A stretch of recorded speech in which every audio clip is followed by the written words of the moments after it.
Okay, hi everyone. First of all, thanks Jeff for the opportunity to chat to all of you. As Jeff mentioned, really nice cross-section across a lot of different industries, and you'll certainly hear from my talk that I certainly think AI is an opportunity, but also it's something that really has applications no matter who you are, where you are, and what you're doing. So let me just share my screen. Hopefully we won't have technical issues.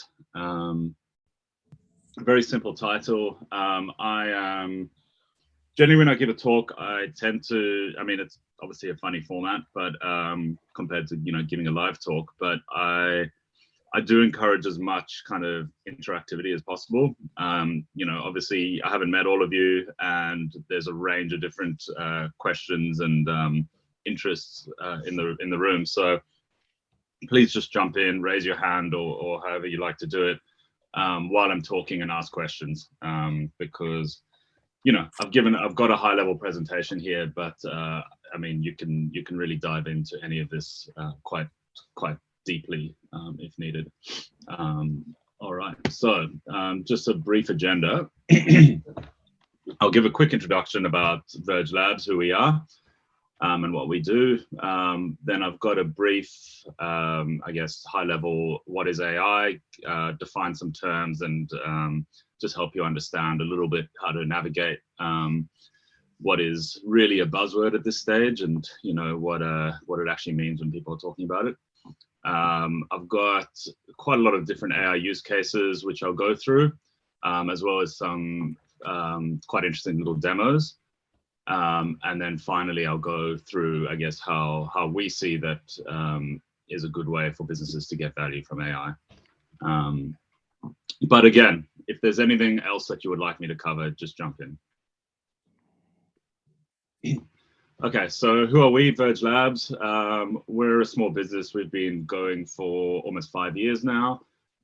Just a partnership, myself and another partner, and we tend to operate generally in the services area, doing consulting projects and contracting. We work with other kind of contractors and partner companies to deliver.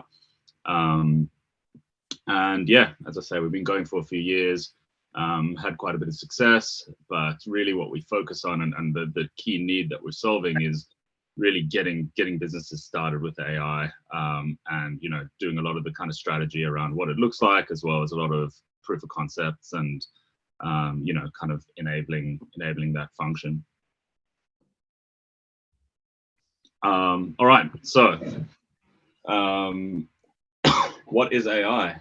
This is one particular view, this Venn diagram. So it's, again, there's 1,000 ways to define it, but obviously some of these terms are things you might be familiar with. I very much see machine learning as a subset of AI, and I'll define these terms a bit more in the next section.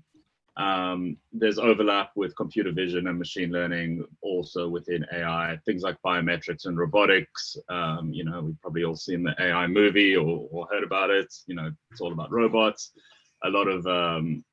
There's a lot of focus at the moment in industry about automation, so things like robotic process automation. I would say that probably fits in this area as well. It's not quite AI, but it is automation, and so it just depends on your perspective. But really, when we look at the areas of business value, it's often within machine learning, where particularly if you're not an internet scale company like a Google or something like that, that's where a lot of the value comes. Again, it's just one definition. There's 1,000 different ways to define it. And so here are some terms. So in terms of this kind of machine learning subset, and some of you may or may not be familiar with some of these terms, but they're certainly used more and more broadly around the media, and certainly if you're diving into any of the technical work. So on the one side, you've got supervised learning, and the key thing with supervised learning is the data is labeled. So an example is if you have a retention model. So you have data on all of your customers, you can define if a customer leaves, how to codify that in the data. So you can say, okay, a customer hasn't engaged, depending on what your business is, but say a customer lapses their subscription, you can say, all right, I'll give that a label, they've lapsed, and then you can build a model to look at what the factors are that cause a lapse and also predict them.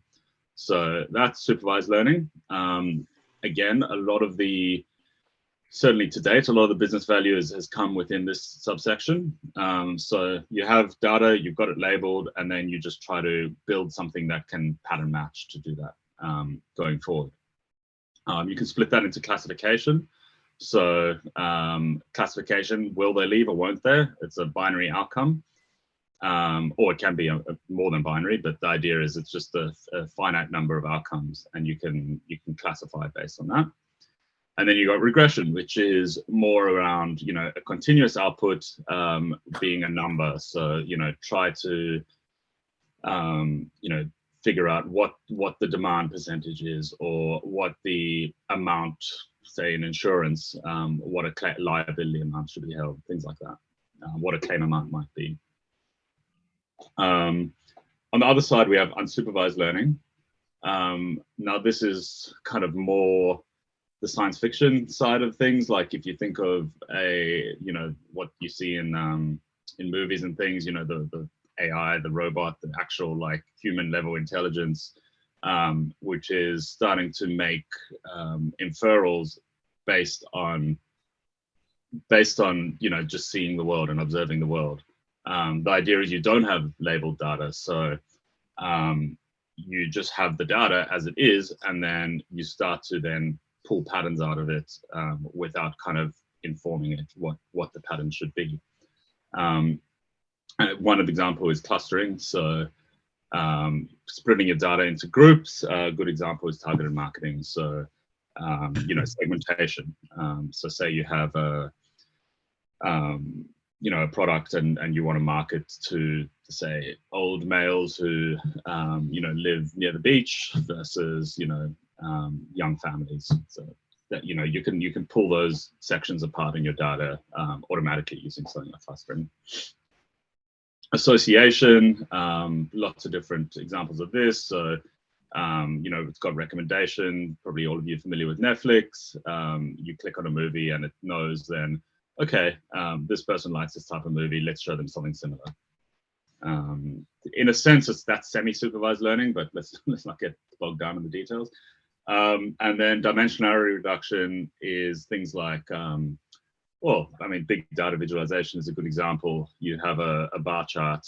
There's a lot more data sitting behind that bar chart, but you're showing it in a much more simple way to kind of get rid of the noise. And again, there's a lot of different ways to do that. Not going to go into too much detail about that, but again, it's a really useful way of summarizing data. So yeah, kind of to summarize that, predictions and predictive models sits within the supervised learning area, as well as classification, which isn't really prediction. And then pattern and structure recognition is more the unsupervised side. There is also another type of machine learning called reinforcement learning. That's often a lot more what you see in things like robotics. If you've seen the Netflix show called, I think it's called AlphaGo. It's about DeepMind, which is a big AI company beating the world champion in Go. And they use reinforcement learning to do that. So it's like things like game playing AIs. And there's some really interesting applications of that coming out as well now. Are there any questions on any of this before I move on?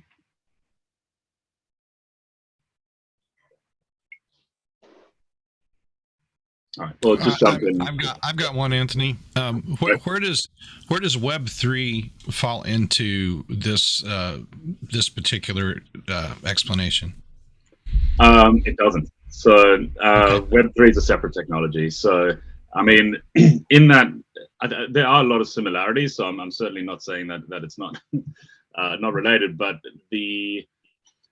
I'd say the biggest similarity is these are both very, very kind of disruptive new technologies that a lot of tech people really get excited about. And so you see a lot of people who work in both spaces and therefore try to link them together. So if you think of the blockchain and you think of, the internet, there's a lot of people working on how can we use machine learning to supercharge these things. I mean, ultimately, when we're talking about blockchain and internet, there's a ton of data, and as I'll get to later, none of this is possible without data. So when you have data, you can start to build more and more advanced models and tools on top of it, and so there's a huge amount of crossover in that space. Yeah, data's the fuel, the new oil.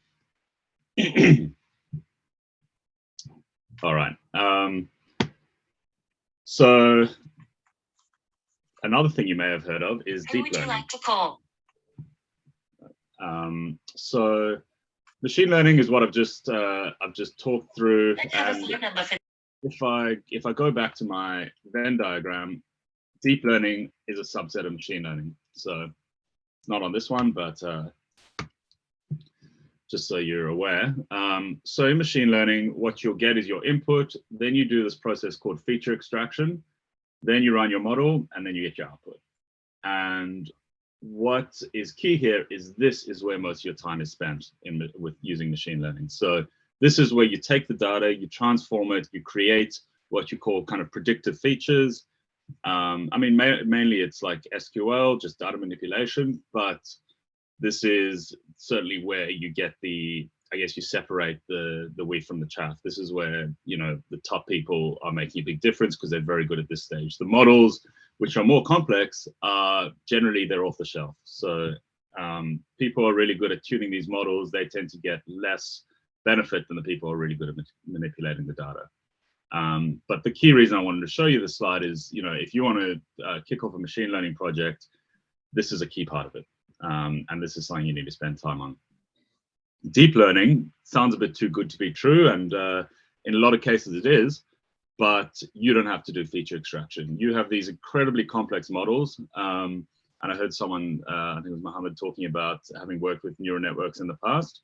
Deep learning is all based on neural networks, but with compute, you know, just increases that we've had over the past 10, 20 years, we can just run these enormous models on our computers now, or on cloud computers, and they're a lot more, I guess, complex and deeper is the term we use. With just if you think of each of these as a kind of level, they just go on and on and on. And they can encode all kinds of information in these neurons. It's a kind of a black box. You train your model. It's quite difficult to interpret, but you get some amazing results out of it. And yeah, certainly a lot of the hype around AI at the moment is around deep learning, because what deep learning can do, which classical machine learning isn't very good at, is it can read and it can see. So, you know, I generally don't use those terms, but the idea is you can do computer vision really well, and you can do text analytics or natural language processing. So those are two major technologies that have come through, and they've been enabled by deep learning. When it comes to kind of classical data, like tabular data that you get often in businesses, machine learning still rules. You know, there's a lot of people working on deep learning for that kind of data, but I've had quite a lot of practical experience comparing the two, and there's just, at the moment, there's no comparison. There's a lot more work to get this working, and the benefits aren't necessarily much greater. Has anyone heard of deep learning or looking at it in any applications?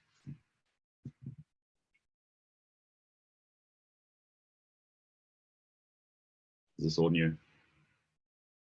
Well, you're going to learn a lot more about it in this talk. Oh, we use that daily for computer vision to recognize user interfaces.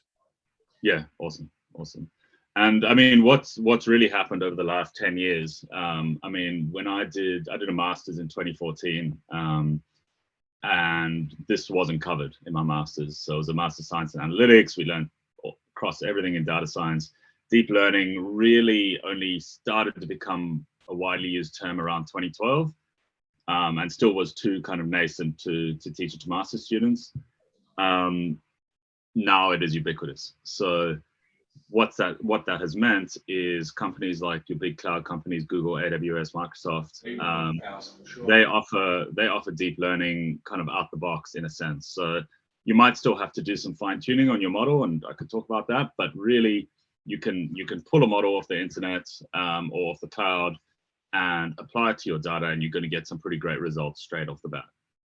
So it's very much being democratized, and it's accessible to people who aren't, research data scientists getting really deep in the code. A lot of it's now not quite point and click, but it's pretty close.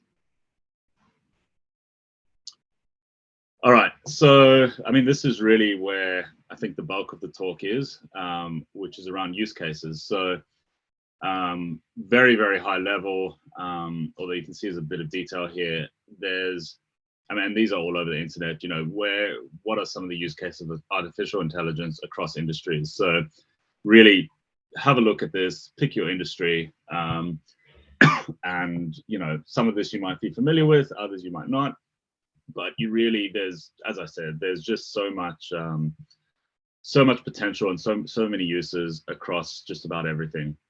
So I don't know if anyone wants to. I've got a couple of links here as well, which are probably a bit better in terms of use cases. But this is quite a nice visualization. I don't know if anyone wants to kind of put their hand up and talk about what they see here for their industry, and whether, I can go into detail about any of these, so just let me know. Don't be afraid to shout out.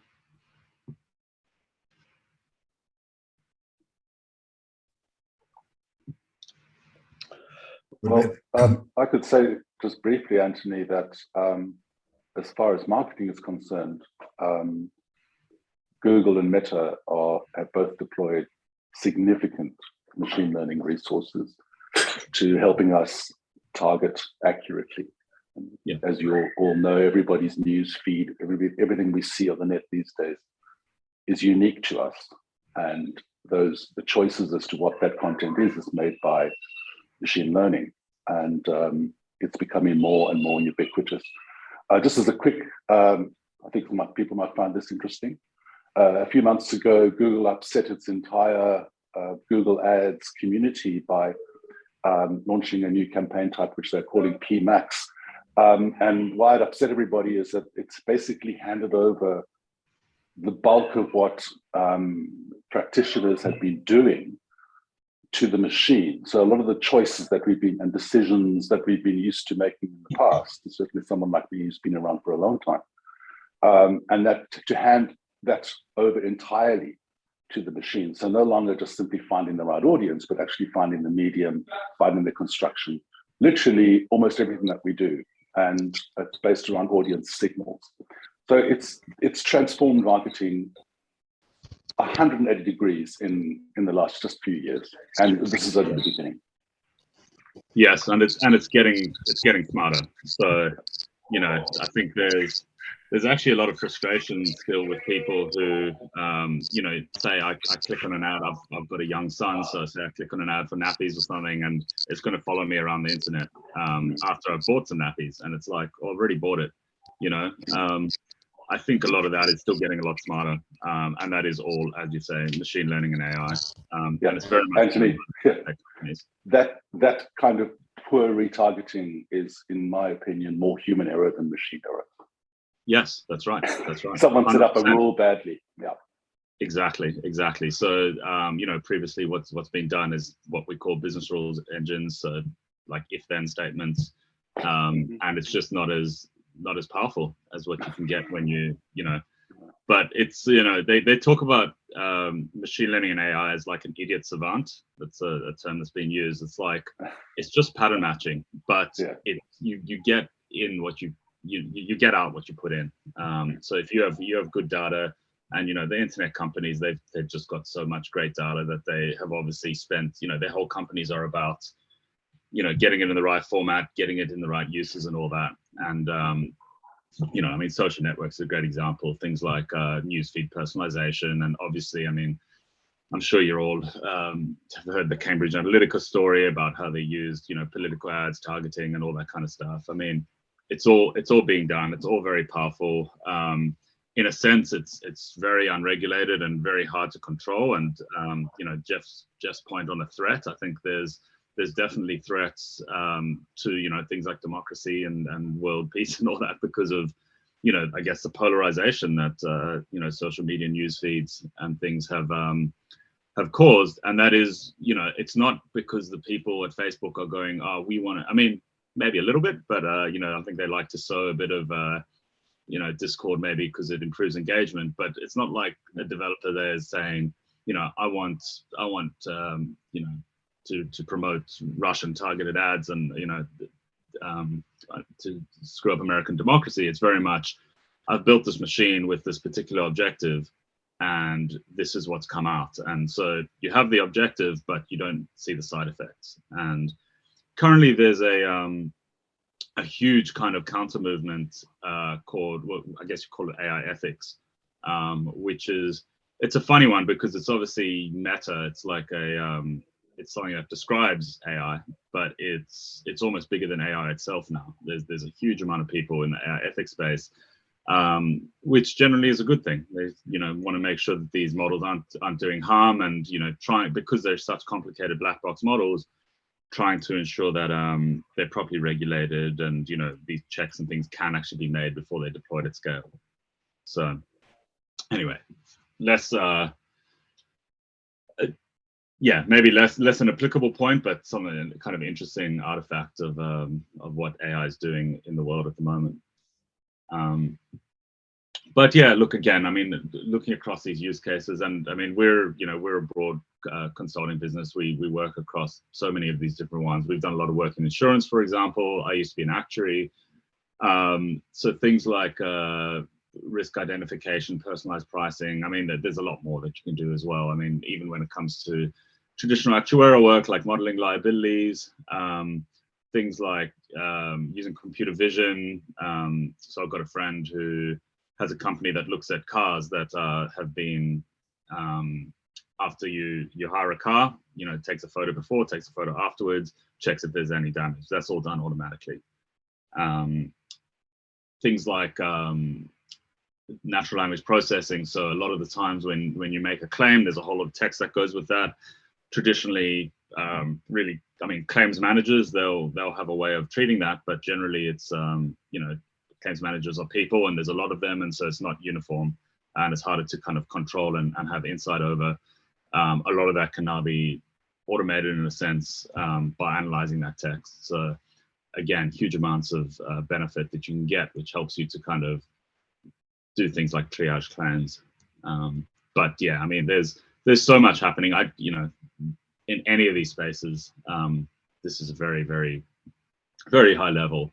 I mean, healthcare is a huge one. I'll talk a bit about that later. And I'd heard there was a doctor here who was interested in AI, and yeah, I've forayed into that area a fair bit. Sports, again, I mean, there's so much happening with player tracking, things like that. Obviously marketing, because that's where the money is. So, not just web-based, but also, what do you call it? When, bricks and mortar, things like people tracking, queue optimization, obviously supply chain, all kinds of stuff. So again, if there's anything you want me to dive into a bit deeper, just shout out. Otherwise, I mean, as I said, I will share the slides. These links, I think you can see my screen when I switch across, but yeah, this I found was a really good, just overall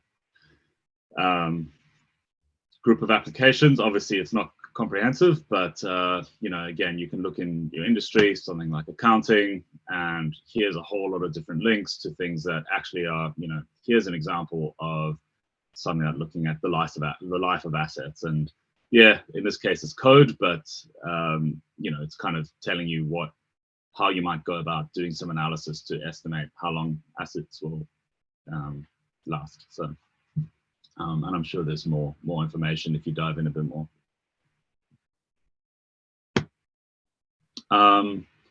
Anthony, Anthony, a request that you have a look at education as a sector. Oh yeah, sure. Sorry, yeah, I just opened the chat.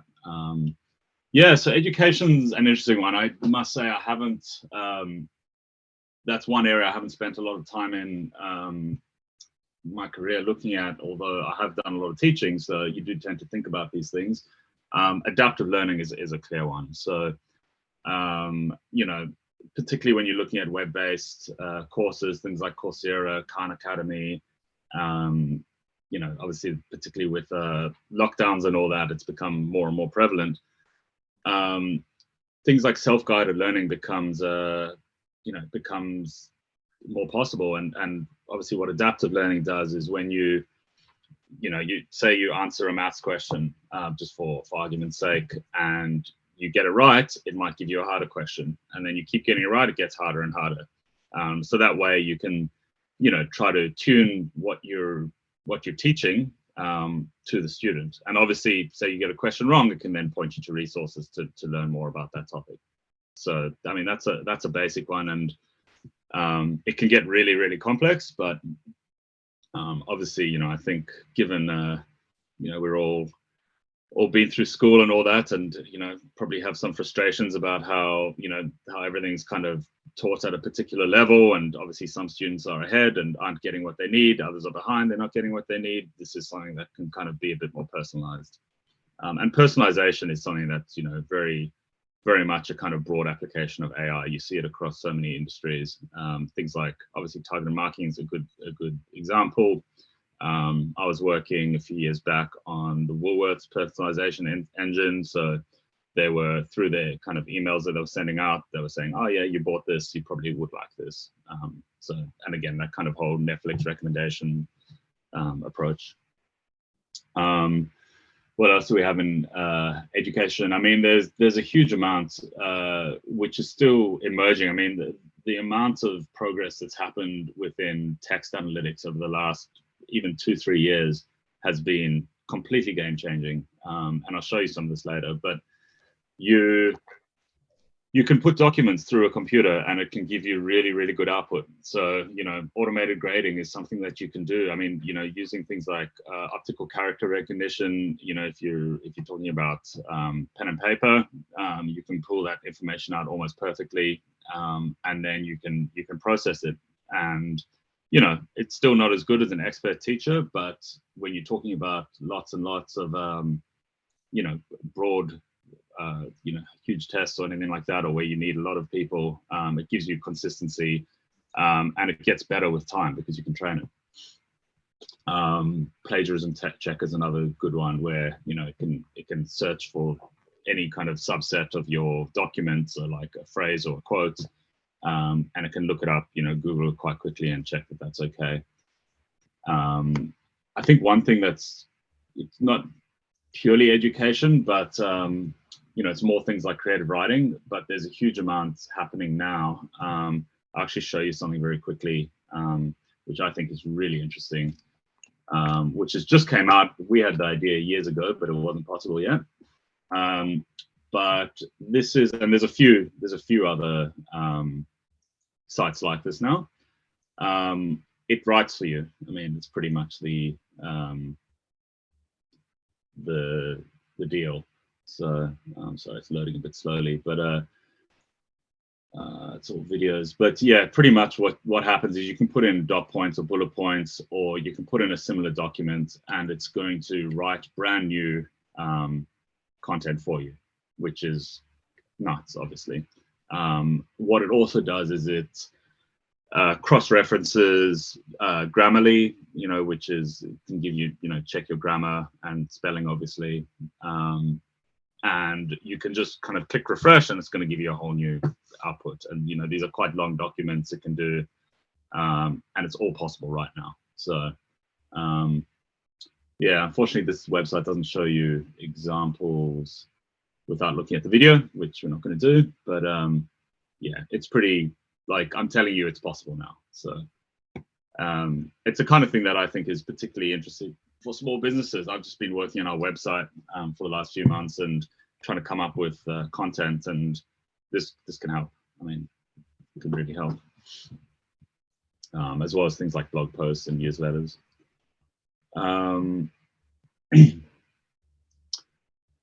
Yes, it will. This is why it's disruptive. So there's a question: won't that reduce the importance of students learning writing? I mean, it's, you know, and this is one of the things when we talk about opportunities and threats, you know, I think it's it helps if you take a step back. And I mean, I'll get a bit philosophical now, and you know, obviously it's just my opinion, but if we look at something like driving cars, you know, that's a crucial skill for a lot of people now. But, you know, 100 years ago, it wasn't. And in a few years, it won't be again, because we're going to have self-driving cars. And so is that a useful skill for a human being? In the context of history, not really.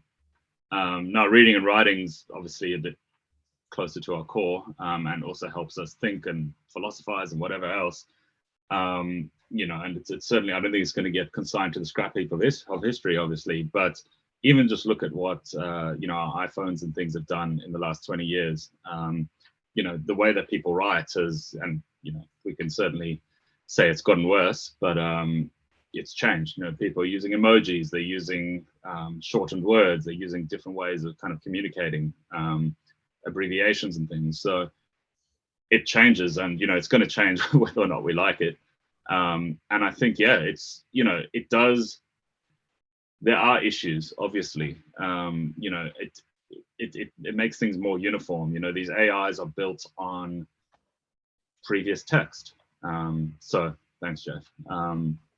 So yeah, you know, it's always, it's going to change things. But yes, you know, I would expect students are going to start using this in the near future, and it will affect their learning ability. All right, I might just move a bit quicker. Sorry, is there a question?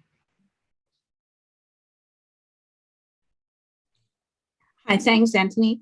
Just about the education part, maybe the AI emerging, will that shape the direction of education? Say now we try to teach kids write and whatever, all the stuff, but maybe in the future, they may, maybe you'll make it more important for them to learn maybe program coding and those sort of things. Would that be sort of a quite a big shift for the educational content? Thanks. Yeah, absolutely. I mean, when I look at my learning journey, I wish I'd done more coding when I was younger. And I look at my son and I'm like, what he learns is going to be so different to what was important for me, because things like building things with computers, coding, etc. It's just, you know, it's become much more important. Something like literacy with machine learning might become a core skill that is even taught in schools. I don't know yet, but, you know, these are technologies that are coming through, and, you know, the way that people interface with things, you know, people read books less than they would have, read newspapers less. You do it all on your computer. So there's a different skill set, and, you know, kids are going to learn different ways of you know, interfacing with the world. Just quickly, deep learning. So I've mentioned this before, computer vision, and, you know, Marek was talking about some of this. But you know, these are some of the different kind of ways you can use computer vision, classifying images, object detection, etc. Art's an interesting one. And then natural language processing, I've talked about a little bit as well. I mean, Google search is all AI driven now. And, you know, things like machine translation, you can go to Google Translate, and, you know, you can always get to the point where you can speak to your phone and it'll give you back a translation. All kinds of things are possible. I've got a link here which talks about GPT-3, which is, I think, just about the most famous and one of the best language models out there, and it just shows you all the things it can do. Question answer, classification. It's amazing what's possible. And I can tell you now, I mean, you can give me a couple hours and I can build you an AI that will do all of this. So it's amazing what's possible now. This one I thought is really interesting. It's just an example, but what's being done in video. This is a company called Runway ML. And they just give you could just do things, yeah, remove background, bang. Like, you can do all kinds of different effects and things on the video, and it just works. Yeah, worth checking this out. It's very, very cool. So kind of in your hands. So is a question? Hello, good morning. Hi. Last morning I could fix something so that and it's really fine here. What sort of work do you do? Yeah. Okay. Okay. So just quickly, some examples of industry disruption. It's just a bunch of pictures. So self-driving cars. We're all aware of that. That's coming, no doubt. This one in the medical field. This is an example of a company that does dental AI. So you can give it an image that your dentist can take, and it can just pick up so many issues straight away, show you where they are, give you a probability as to how confident it is that that's an issue, and write a report for you. And to me, that is just mind-boggling. And obviously, you can do it in across radiology, all different types of scans. And it's really coming. My mum's actually a radiologist, and the disruption in that industry is just beyond belief. This one was particularly interesting to me because about 6 years ago, I was going to start a company to do this. And unfortunately, we couldn't get data quickly enough. And sure enough, I was told a few months ago, we did have the data. And then I did a quick Google to see what was out there now, and it's done. Like, the problem is solved. And so it's just, everything moves really quickly. Yeah, start expecting to see these kinds of things coming through. Your Amazon Echo or Alexa, Google Homes, all of these smart assistants, that's AI, very much so, voice to text and then search. This one's actually, you might not have heard of this, but it's really one of the most impactful areas of AI. It's called protein folding.